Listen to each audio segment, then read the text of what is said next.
大家好，欢迎收看《震惊最前线》，无马看中国，我是主持人张荣林。再次感谢大家收看我们的节目哦，我们的节目就是持续在成长哦。这个很感谢大家的支持哦，但我们需要有更多的朋友把我们的节目帮我们这个推广，让更多关心中国议题的朋友可以在这边得到一个第一手、最棒、最讯息而且最准确的这些内容哦。当然，在每一次的这个节目当中，我们都很努力的把这些内容呈现以外，也特别感谢许多的观众朋友，甚至听众朋友，因为我们的节目也可以用听的哦，提供了许多的一些建议哦。其实我们都看到我们也很开心。在每则的节目底下都有非常多的一些留言，我们的来宾有时候也会看这些留言，甚至会跟我们反映哪些问题还可以持续再来做讨论，所以我们还蛮喜欢这样子，大家一同来为我们共同的方向目标来做努力哦，所以欢迎大家给我们也更多的一些批评指教哦。那南海哦，一直是大家在最近很关注的一些议题哦。那当然，南海的这些相关主权的部分一直有争议哦。那当然，我们看到欧美的一些舰队，特别是美国的舰队哦，他们常常会号称他们是自由航行，是无害通过哦。那台湾要怎么应对呢？台湾毕竟跟美国在至少现阶段来讲，认为是一个非常重要的，在军事上、在政治上是一个相对相同价值的一个国家哦。那当然，这个台湾哦，这前总统马英九就说：“哎，不行啊，他们怎么可以航行通过啊？这个应该要去抗议才对，不然这是对我们这个主权的践踏。”我觉得这里也是常常大家谈到的，会可能引发战争的热点哦。所以，我们今天好好来讨论。我们开心邀请到这个是中国经济学家，也是旅美学者陈小农博士。陈老师你好。你好。主持人好，观众朋友们，大家好。是再次谢谢陈老师哦，因为我们在节目当中有特别感谢过陈老师哦。陈老师是我们这个节目的固定来宾哦，我们很谢谢他愿意贡献他自己非常宝贵的一些专业，特别是他在第一手的这些讯息，在美国都可以第一时间得到相关的资料。刚刚我们在节目开始之前，还跟老师交换许多意见，老师都不吝的提供他所观察的这些内容，所以记得锁定我们震惊最前线哦，都会带来最棒的一些内容哦。那首先我想请教老师，刚刚谈到南海的这相关的议题哦，因为当然在整个1947年的时候，中华民国内政部画了一条线啊，当然我们就知道这国共内战，当时最后中华民国政府国民党撤退到台湾的时候，总是要重新对于这些我们的领海、领土、领空的部分做一些规范哦，所以这个大家就对于大家各自拥有的相关的主权，一直都有不同的一些相关争议哦。那当然依照我们中华民国的领海跟这个临街区域法的第7条第3项有提到，外国军用或公务船经过，当然它有一些责任必须要告知啊。所以刚刚提到的前马总统就大概是说这个这怎么可以呢？他有没有告知？其实这个我想当然如果真实要了解，要请政府来回应，搞不好是有告知，或者是有一个默契来做这些事情哦。那甚至这个美军他们的舰队无害的通过了这个台湾的这些我们认为是我们的所谓的领海的部分，这到底会产生什么样的一些问题？老师你怎么看呢？首先我想说明一下，这个马英九办公室他的说法当中包含一些观众朋友们可能不太了解的详细情况。那美国军舰是在南海有一个国军驻扎的太平岛，在太平岛附近通过。那马英九认为说，涉及中华民国的主权问题，蔡总统应该对美国表示抗议。那么同时我也注意到说，台东高级农工职业学校，2006年呢改成台东专科学校，有一个老师叫萧恒忠，他也是中华民国国际战略学会的研究员。那么他在中共的外宣媒体多维新闻上发了一篇文章，标题是“美国南海航行新宣示，让蔡英文陷入窘境”。那么他的观点和马英九是一样的，但是他们两位对中华民国的南海主权都回避了一个要害，那就是中华民国历史上主张的这个南海主权在南海海域事实上只有一个太平岛在控制中。那么太平岛周围，中共已经强行的占领了很多暗礁，然后人工造了7个岛屿，并且建了军事基地。那么今后还会建更多的岛，然后和军事基地。所以中共的造岛行动也是完全无视中华民国刚才所谓讲的主权。那么这种行动的后果对太平岛国军的安全来讲，比美国舰艇路过要严重的多了。那么现在呢，中华民国在太平岛是以海巡署的名义驻扎的象征性的少量部队。那么这是有一段历史啊，1948年国军就在这个岛上有驻军，然后1950年撤离，5年以后又恢复驻军，那么一直到现在。马英九呢任上是在2015年12月去过太平岛，所以他对太平岛现在呢仍然比较关心。那国军在太平岛驻军呢，是根据中华民国政府1946年自行划定的主权海域。那个时候啊，内政部对有一个司叫方玉司，他对南海的情况不了解，那么就派人随同海军舰艇前往考察。当时内政部方玉司是聘请了一位西北大学地理系的教授，叫郑资岳，他当时的身份是内政部专门委员，负责南海岛屿国界的划定。那么郑资岳后来就是赴美留学，然后到南洋大学任教，在新加坡。退休以后呢，回到台湾，在文化大学主持过地理研究所。那么郑资岳他是属于地学界的学者，那么在他那个年代啊，地理学和就是地学界的这个两个学科是地理学和地质学，都属于是一种描述性的学科，就描述的方法是比较粗略的。所以郑资岳是1946年底奉这个内政部的要求，在地图上画这个国界的时候，他在地图上就用一个 U 型的一个11段线虚线，在南海上圈了中国的主权海域，这就是中华民国后来讲的这个主权的依据和来源。那么他画的这个海域呢，一直延伸到靠近马来西亚、菲律宾的近海范围。我想现在台北的国史馆应该还可能保留了这张原图。那么有一种说法说，当时这个画线其实蛮草率的，就是用铅笔在地图上画了一下而已啦。那我不知道是铅笔还是什么笔啊。但有一点可以注意的是，就是当时郑资岳画国界所用的地图啊，应该是小比例尺地图，因为地图是不大的，因为是小比例尺的这个很小的一张地图，所以它呢用11段虚线就可以把300多万平方公里的海域全部圈起来了。那么如果说换成一张比例尺大的地图，有办公桌那么大的话，11段虚线就不够用了，它可能要用100段虚线了。那么这种小比例尺地图画线呢，它是有个缺点的，就是它没有办法精确测量。所以它这种标示啊，图上标示11段虚线本身不包含坐标，所以到了现在的卫星定位时代了，实际上它那个虚线到底国界在哪里是找不到的，因为它没有坐标。所以这种 U 型虚线在地图上画出来，只是一种粗略的主权宣示，不能根据此来勘定国界。不过当时也没有问题，因为当时没有国际海洋法。那么周边呢，而且是周边各个国家，像越南啊，这个菲律宾啊，这个像菲律宾是刚刚独立，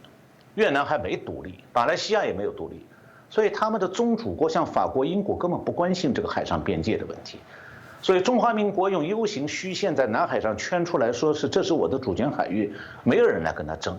所以没有发生国际争议。那么这11段线后来就被中共建国以后就接收了。以后就一直用来作为他现在强占这个公海暗礁的依据。那么情况变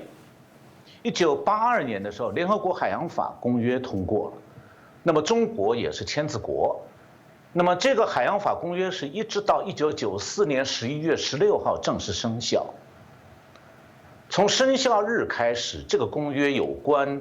群岛的定义，还有专属经济区的规定，大陆架海床资源的归属，还有争端仲裁等等，这个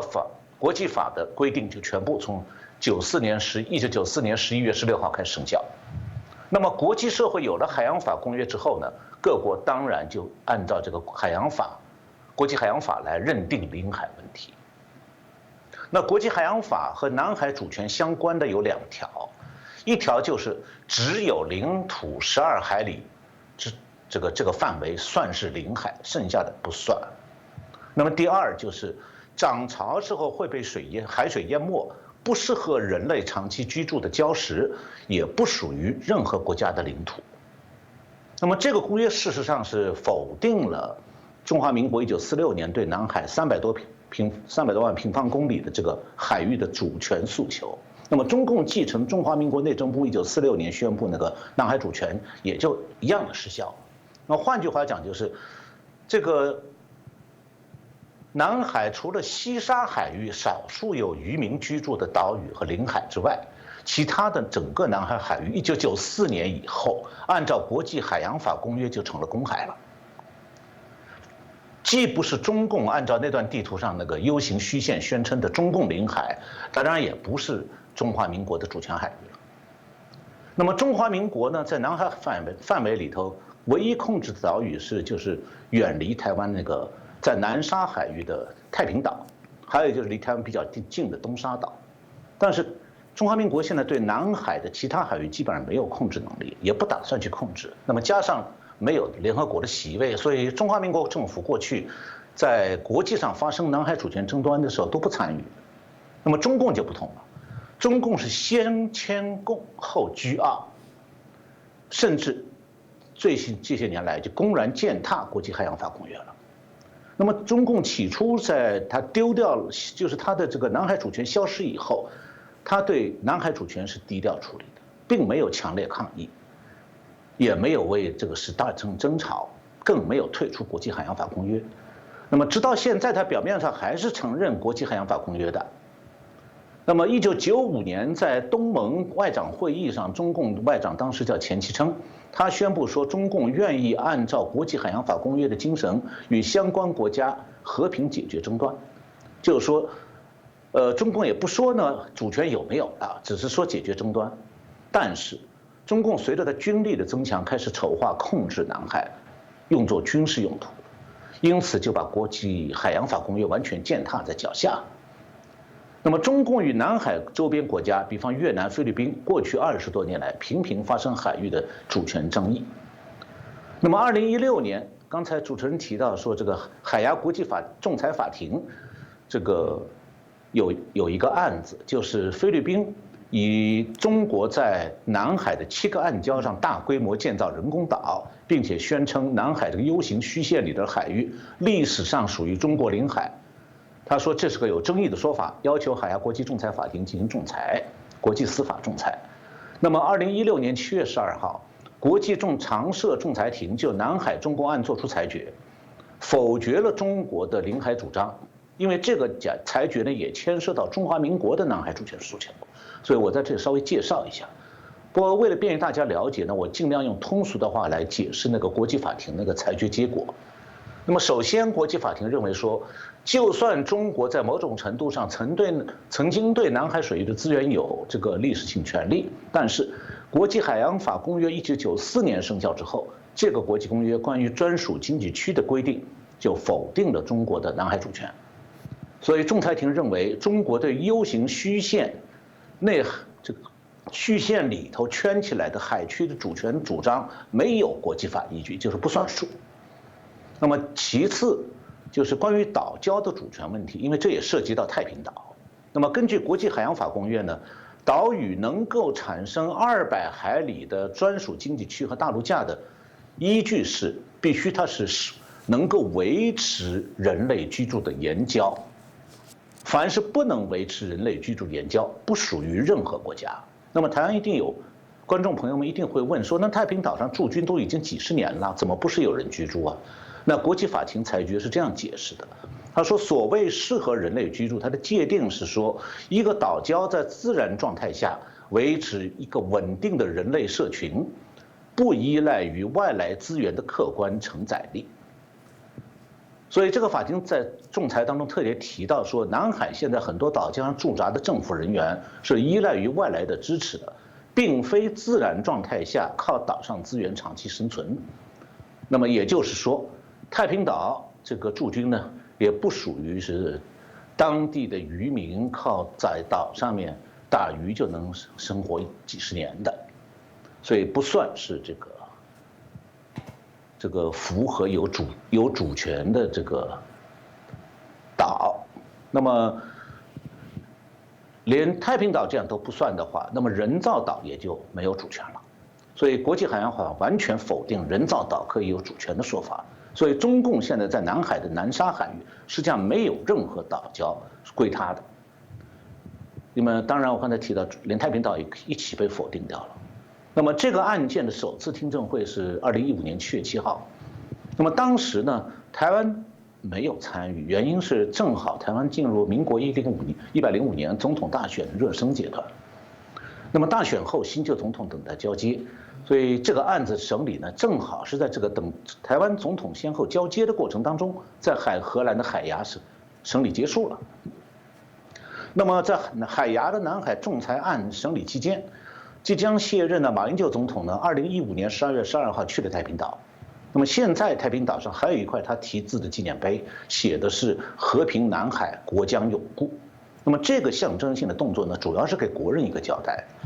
它不会对海牙仲裁庭的那个裁决产生任何效果。那么据中共有关人员回忆，当年中共是到海牙仲裁庭去申诉的。他们当时曾经希望说，台湾能够以太平岛驻军作为理由，也去申诉，那么为中共拥有南海主权提供证据。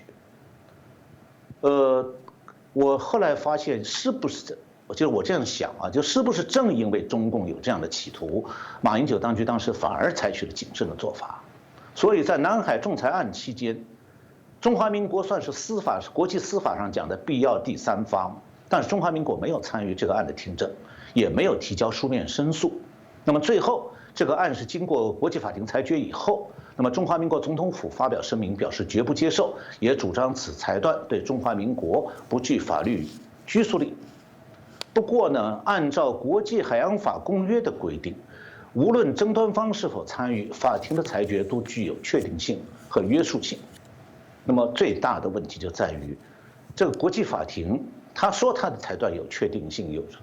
约束性，问题是他没有约束手段。就是说，他讲说，我们裁定了这个主权不归你们了，但是中共硬要占岛呢，他一点办法没有。所以现在的实况是，太平岛仍然是中华民国控制，这现状。那么当前对太平岛威胁最大的，不是偶然路过的美军潜艇，而是中共海军在太平岛的逼近包围。中共2013年在太平岛西南30公里的南薰礁开始人工造岛，派驻军队。最近又开始在太平岛东南的牛轭礁造岛建海军基地。那么太平岛东面130公里的一个美济礁已经被中共造成了一个更大的军事基地。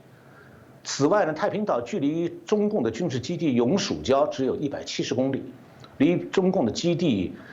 主碧礁60公里，所以太平岛现在四面几乎要被中共共军包围了。那么这种情况下，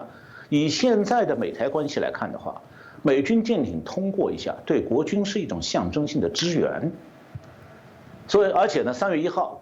太平岛和东沙岛的国军还举行了炮兵射击演习。当然了，这是针对共军在南海地区日益增加的威胁。是，我想听过老师的这样的说明，大家也可以更清楚的了解啊。这个难免，这个大家会说，这个马总统，这个为什么在过去啊，对于中共的这些角色的部分，大家会认为到之后有点错乱。我想从这件事也可以看到，这个从陈老师的说法来讲，这事实上美军经过来讲，对于台湾来说，应该反而是一个更好的部分啊。那也诚如老师刚刚前面所说的，中共根本也不甩这个国际的相关的一些仲裁，他还是在这边啊不断的去扩充它的这些军事的一些影响力哦，所以有人说这里也是一个非常重要未来军事冲突的一个热点哦啊，我们一直过去谈到的是美国的印太战略，到底中国的印太战略是什么？未来这地方真的会产生我们刚刚提到的可能严重的冲突吗？老师怎么看待这个议题呢？首先我想说一下中国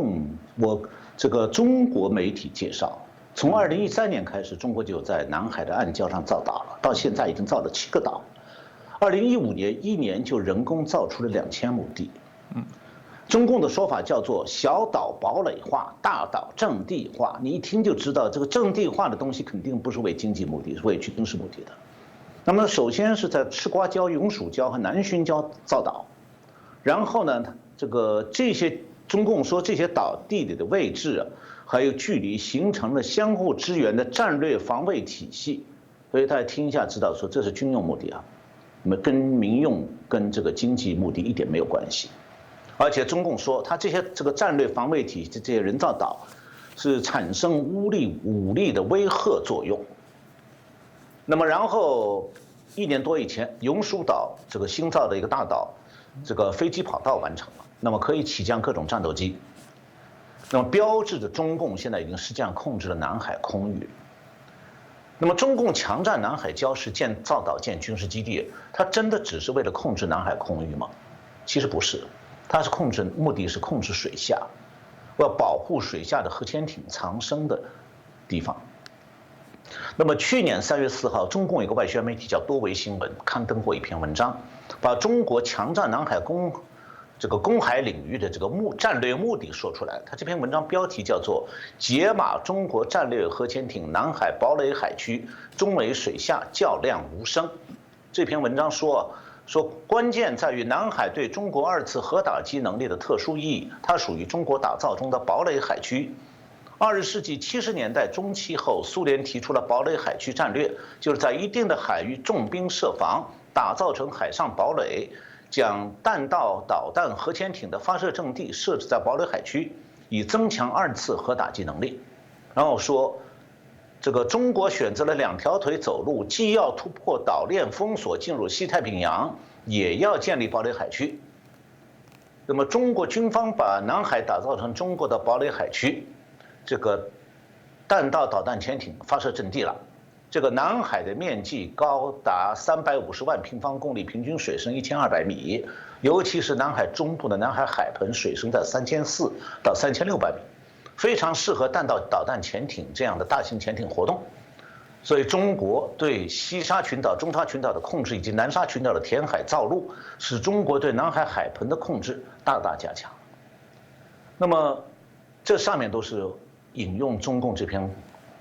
官媒文章介绍的。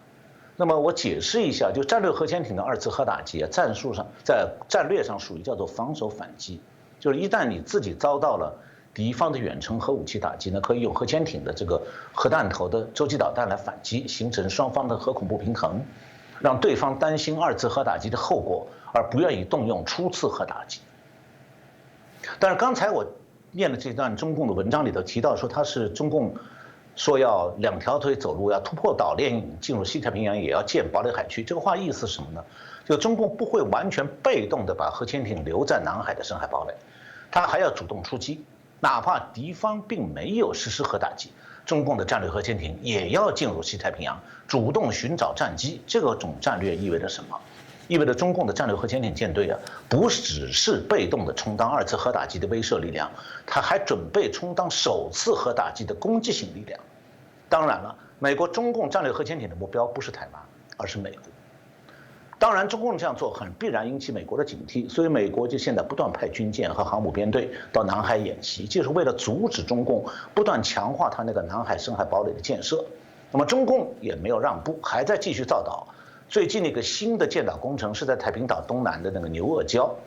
位于太平岛和另外一个中共人造岛美济岛之间，可以控制从南海向南直到印度尼西亚的那个潜艇水下航道的要冲。那么今后中共应该还会进一步在菲律宾、马来西亚的沿海造岛。现在呢，菲律宾和马来西亚已经开始紧张起来了，因为中共海军基地快要建他们领海附近了。上个星期我在节目里提到说，2月3号。这个应该是前个星期吧。这个美国2月3号，美国战略司令部的司令理查德海军上将在美国海军的权威杂志《Proceedings》2月号上刊登文章，表示说，美国与中国爆发核战争存在真实可能。他说，北京一直在扩大核攻击能力，从而为北京提供了全方位的选择，包括有限的使用和首发打击能力。那很显然，现在美国已经意识到了中美之间军事对抗正在向核威胁阶段那个方向走。所以我已经介绍过美国海军公布的中国海军现代化的报告，这个报告里提到中共的核动力弹道导弹潜艇装备的巨浪2型弹道导弹的射程是7200公里，从南海可以攻击到阿拉斯加、夏威夷，从东太平洋可以攻击美国的所有50个州。那这段话的意思是说，中共的战略核潜艇其实是要威胁美国本土，它需要从南海的深海堡垒前出到中太平洋乃至东太平洋。那么如果中国的战略核潜艇确实有核威胁美国的意图的话，它就会全力以赴设法从南海的这个深海堡垒出击。那为什么中共要往印度尼西亚那个方向去建岛？因为南海再往南就是马来西亚，马来西亚再往南就是印度尼西亚。中共往那个方向造岛干什么？这涉及到这个南海深海堡垒水下航道的特点。那在核威胁时代，你看普通地图判断不出来水下核潜艇的这个活动的范围，因为普通地图上这个海洋就是一片蓝色，不分水深水浅。那么对活动在水下的核潜艇来讲的话，深水区才是安全区域，浅水区是危险地带。所以要了解中共的核潜艇的基本战略，必须看海底地形图，不是看普通地图。那么从海底地形看呢，台湾海峡水深不到100余米。那么从三亚，就海南岛的三亚到西沙群岛一线以西，一直到越南领海的水深也和台湾海峡差不多，100余米而已，并不适合核潜艇藏身。但是从三亚到这个西沙群岛一线以东，直到台湾和菲律宾吕宋岛之间那个巴士海峡，属于海盆地形，水深几百米。那么中共在那个南海、公海造岛的那一带的水域，水深达到1000米，所以核潜艇可以比较安全的隐身潜航。那么中共的核潜艇如果从三亚的山洞基地里头从水下潜出来，这个山洞是在水里面的，所以它出航的时候不会露在水面上。那么它只要从山洞基地出来以后，它就向东转，设法进入深水海区，接下来它就到了台湾西南海区了。就中共从核潜艇要从这个深海堡垒里出来，它只有4条路。普通地图上看还有一个马六甲海峡，其实那个地方的水深只有几十米，核潜艇自己高30米，因为它要发射洲际导弹，所以这条航道对这个核潜艇来讲是不安全的。地理上和美国也是背道而驰的方向，所以这个航道可以排除掉的。那么第2条航道是东南航道，就是穿过菲律宾一系列小岛，进入西太平洋的印度尼西亚和菲律宾之间一个叫苏拉威西海，再往东不远就是巴布亚这个大岛的北侧。那么苏拉威西海东部出口的地方是帛琉群岛，那美军现在已经准备以帛琉群岛为基地展开反潜部署。前任美国国防部长去年8月28号就到帛琉群岛访问，目的就是这件事儿。那么今年我也许下一次节目我会给各位介绍，就是美国现在海军的这个印太司令部今年的预算项目里面就有在帛琉群岛加强基地建设的这个预算。那么第3条中共潜艇的出航航道就是东出这个巴士海峡，那么我们可以专门来介绍它，因为内容比较多。第4条是南下的水下通道，就是先从分别属于马来西亚和这个印度尼西亚的加里曼丹岛的西面向南，进入印度尼西亚的爪哇海域。爪哇海是一个东西向的海域，然后在这个地方转方向，一路向东，就进入了澳大利亚和这个巴布亚岛南面的一个水域。那么以前的节目里我提到过，美国2018年制定的印太战略框架，那么川普政府是离任前特意公布了这个文件。那美国的印太战略是防范中共的，那么中共有没有它的印太战略？中共内部我觉得是应该有的，但是对外保密，因为这个战略是赤裸裸的侵略性战略，你一旦泄露，就可能在国际上引起强烈的谴责。那我的看法是说，中共的印太战略是以海军的战略核潜艇舰队的活动为背景的，主要是配合核潜艇活动的需要，但同时也有在南太平洋建立挺进桥头堡的计划。它的战略的目标既是对美国实行战略核潜艇的威胁，同时也设法控制南太平洋国家，这是一个野心非常大的战略。它近期大概有3个目标。第一个是基本控制南海的国际海域，把南海事实上变成中国的内海，平时可能允许外国的水面船只通过，但打仗时会禁航。因为达到这个目的，中国将进一步到印度尼西亚、菲律宾沿海造岛建海军基地，保护它的核潜艇舰队的活动空间，同时把菲律宾、马来西亚、印度尼西亚逼成一种，我把它叫做近岸水面防卫，就你们不许有潜艇。另外就是你们也就是把你们的近海象征性的派2艘小船在那里保护一下拉倒。那么第2个目标就是打通巴士海峡和澳大利亚北部沿海地区潜艇的水下航道，为此，你就需要控制巴布亚新几内亚、孤立澳大利亚和台湾。它第3个目标，我认为是扩大战略核潜艇舰队，加强在中太平洋和东太平洋的活动，实现对美国的多方位的抵近的核威胁。那么，怎么样证明中共有这样的战略呢？我们看一下中共最近的海军的活动就知道了。那么，在第1个目标方面，就是基本控制南海，把它变成中国的内海。它现在造岛的活动正在逐步向菲律宾和马来西亚近海靠近。同时，中共最近通过一个叫《海警法》，宣布在南海国际水域，中共的船只有权攻击外国船只，目的呢就是不让菲律宾和马来西亚的海军的小舰艇靠近中共在他们这些在马来西亚、菲律宾大门口盖的海军基地。那么现在菲律宾和美国已经开始协商怎么样互相保护。那么在中共这个印太战略的第2个目标方面，中共通往巴士海峡的潜艇活动和在南太平洋的大手笔渗透都已经越来越公开了。那么在第3个目标方面，中国海军的核潜艇舰队有一个发展计划，它要同时增加战略核潜艇和核动力攻击潜艇。现在中国的渤海造船厂，现在1年，同时可以5艘核潜艇建造。那么它的战略核潜艇主要是威胁美国的，但是它的核动力攻击潜艇是可能用来封锁台湾海峡和台湾周边海域的。它现在这个造船厂正在加紧造潜艇。是，刚刚听了老师所介绍的部分，当然我们就延续一个问题，因为台湾不会目前的状况没有因为这个拜登就任之后中共对于所谓的攻击老台的部分来减少，特别这个攻击老台都在西南海域这个是不是延续刚刚印太战略？是不是真的就是背后有一些目的跟原因呢？老师是怎么分析？确实有很复杂的原因。我前面提到说，台湾的西南海区也就是海南岛以东的深水海区。那中共的核潜艇从三亚基地出发以后向东潜航，很快就进入台湾的西南海区了。那我现在再向大家报告一下，就是中共的外宣官媒去年10月29号发表过一篇文章，标题是《海底猎杀：中国大陆海空战力何为美日潜艇》。这篇文章提到，从去年9月到10月底，台湾西南海空域成为火爆热点。美中双方海军出动的潜艇、反潜飞机和反潜舰艇，在这一海域进行了将近1个月的反潜攻防。那么实际上，同样的攻防，今年1月到2月又再次进行了。那么我在以前节目里谈到过，台湾的媒体对这个台湾西南海域的事情比较关注的都是空中动态。那中共军机反复进入台湾西南的防空识别区，那国军的空军战机呢也不断的升空警戒，还有驱离。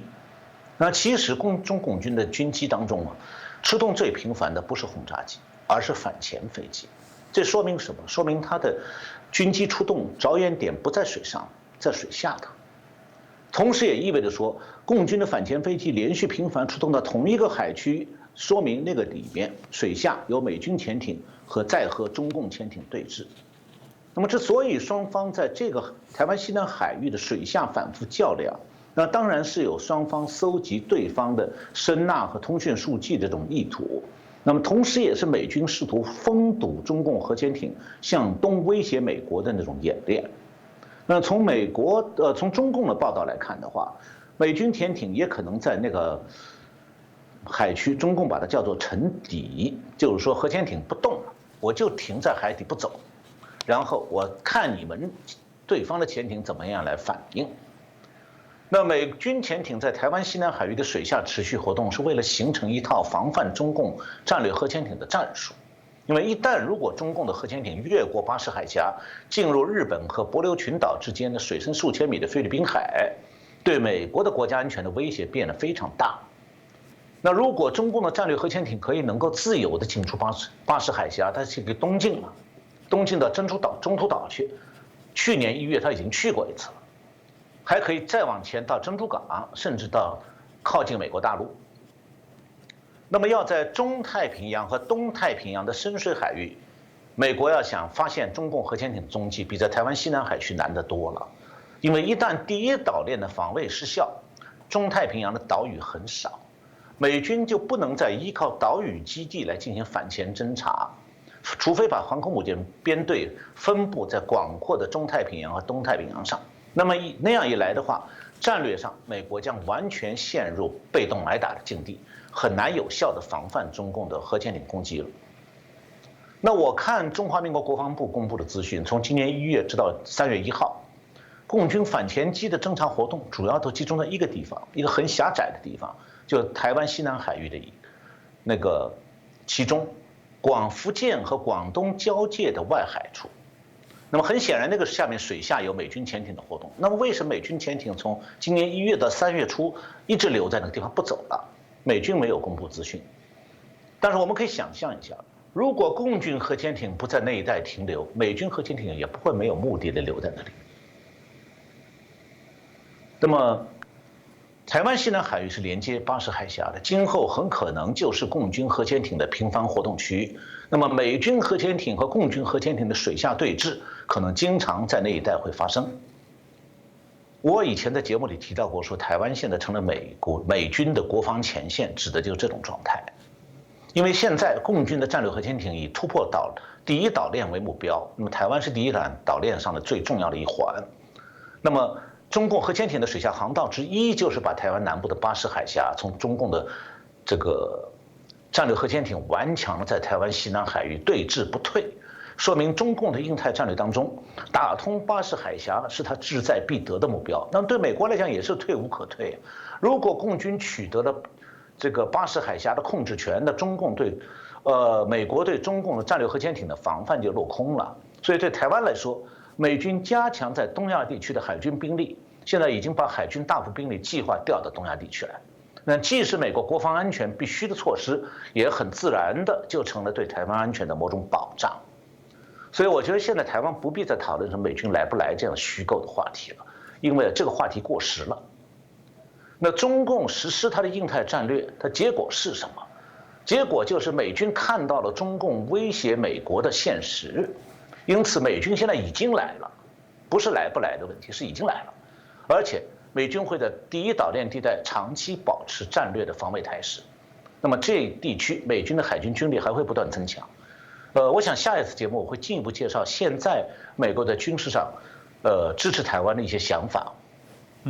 是我想老师刚刚点到一个非常清楚的一个关键哦。过去的确大家在谈到会不会打，然后这个如果这个台海开战，这个美军会不会来？其实老师已经说过了，这个美军早就现在都来了，而且产生刚刚讲的备战的相关的这种所谓的一个比较我们认为当然有点紧绷的一些状况哦。那这个都是持续我们值得来关注。那不只是台湾的西南海域因为有这个包装杂志的报道，这个中共也准备在澳大利亚附近的巴布亚新几内亚的达鲁岛要建一个新达鲁城哦。哇，有人说这个他的这个感觉好像针对澳洲，我不知道是不是真的针对澳洲哦。那这个一旦它建成之后，到底会产生多严重的一些影响？老师又怎么看呢？影响会很严重，因为中共的印太战略，我刚才讲的第二个目标，当中有2方面，一个是控制巴士海峡。还有一个就是打通从南海到印度尼西亚的爪哇海，再到澳大利亚北部沿海地区的那个战略核潜艇的水下航道。那我要达到这个目的，它就要控制巴布亚新几内亚，孤立澳大利亚。我在以前节目里提到过，中共海军为了打通这条航道，这个去年以来对澳大利亚采取了3管齐下的措施，就是一个呢是在位于澳大利亚北大门的巴布亚新几内亚花了20亿美金。要在这个国家靠近巴布亚新几内亚、靠近澳大利亚一个达鲁岛，就主持人刚才提到这个地方，筹建一个核潜艇的基地，它名义上叫做渔港，实际上当地根本就没有渔捞的，这是澳大利亚媒体报道的。那么第二，这个3管齐下的第二是对澳大利亚实行经济制裁，阻止澳大利亚对中国的出口，试图逼澳大利亚放弃它的反潜防卫的10年国防计划。那么第三，就是它要抢在美军在中部印太海域还没有完成部署的这个时候呢，赶快用考察船呢释放无人水下航行器，秘密的探测核潜艇水下航道的水文资料。它现在探测的范围已经基本上完成了印度尼西亚爪哇海的探测，现在正向澳大利亚近海延伸。那么澳大利亚有一个战略研究所，它有一位国防战略高级分析师叫 Malcolm Davis， 他的判断是说，中国会将潜艇派到南海或者比东海更远的地方，超越第一岛链，或者是一种能让解放军海军收集情报、支持秘密行动或作战的方式，对澳大利亚进行攻击。那美国的智库兰德公司有一个专家叫做 Timothy Heath， 他表达了类似的看法。那么他认为说，中共要提高潜艇在这些水域作战的能力，这是中国扩大潜艇作战范围的一部分。那美国海军当然也清楚，如果中共的核潜艇水下通过印尼的爪哇海，穿过澳大利亚北部的海域，就突破了第一岛链，也突破了第二岛链，那么就可以进入中太平洋了。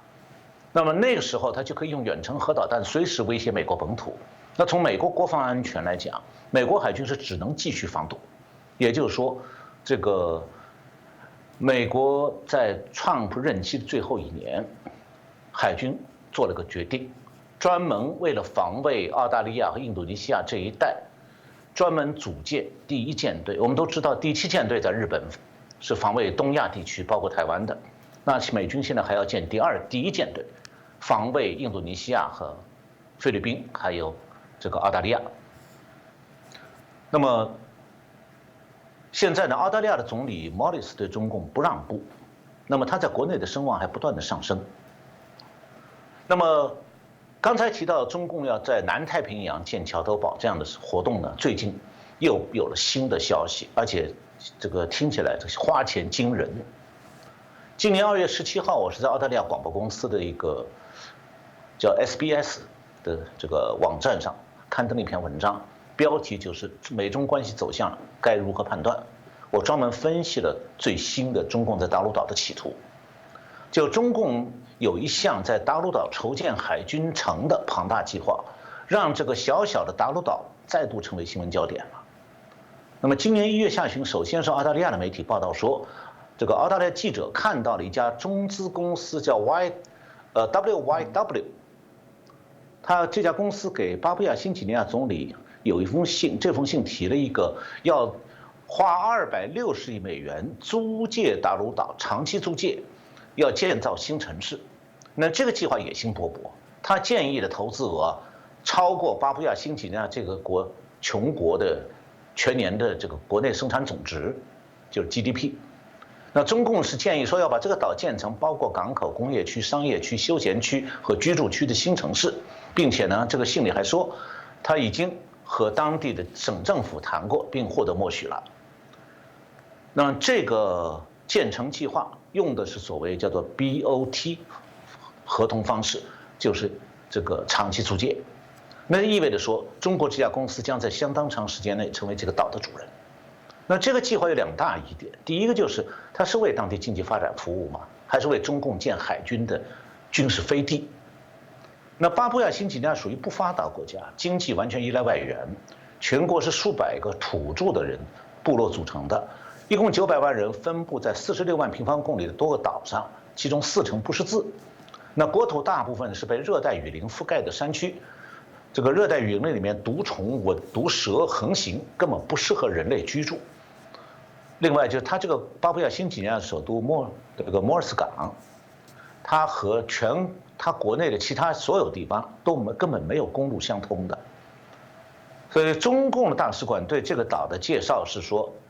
巴布亚新几内亚失业率居高不下，社会治安恶劣，民众生活艰难。那么在这么一个国家，有一个小小的大陆岛，在这个巴布亚新几内亚大岛之外，